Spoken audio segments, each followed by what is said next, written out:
We know from reporting we did in our documentary, The Final War, that China has a 100-year plot to take down the U.S., to succeed in, achieving more of a global power, a multipolar world for, everyone. We're seeing conflicts right now, obviously, in Israel, in Ukraine, on the Korean Peninsula. There's tensions, and now in Taiwan as well. There's potential there.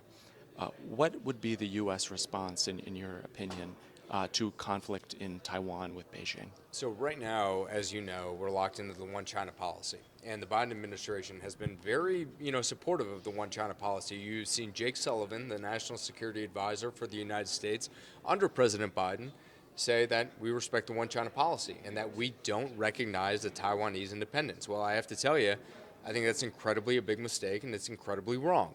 We need to be aggressive when it comes to our attack, when it comes to China. Look, we see that President Biden has been an incredibly weak leader, and that has invited aggression.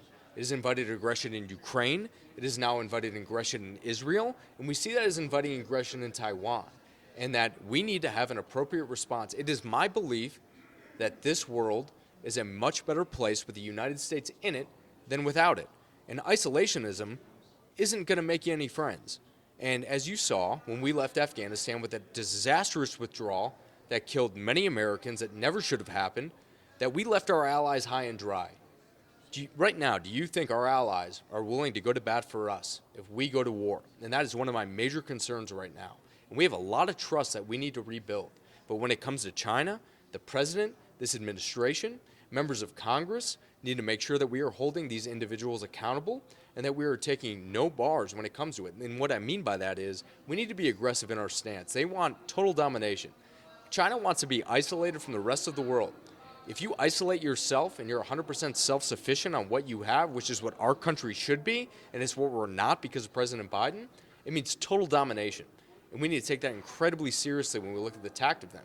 So the United States needs to stand by Taiwan. We need to stand by Israel. And everyone needs to remember the Budapest Memorandum when we negotiated with Ukraine to give all of their nuclear weapons to Russia for nuclear proliferation, and that we said we would stand by them.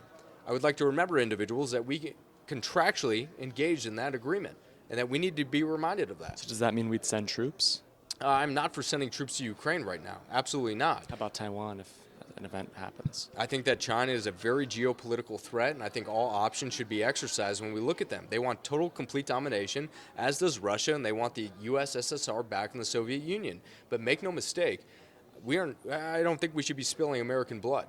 These individuals need to figure it out for themselves. If they need our help, then we need to make sure that it is in the best interests of the United States of America before any other individual spills American blood. As a United States Marine, the last thing that I would want to see is a young man or a young woman die for another country that doesn't benefit ours.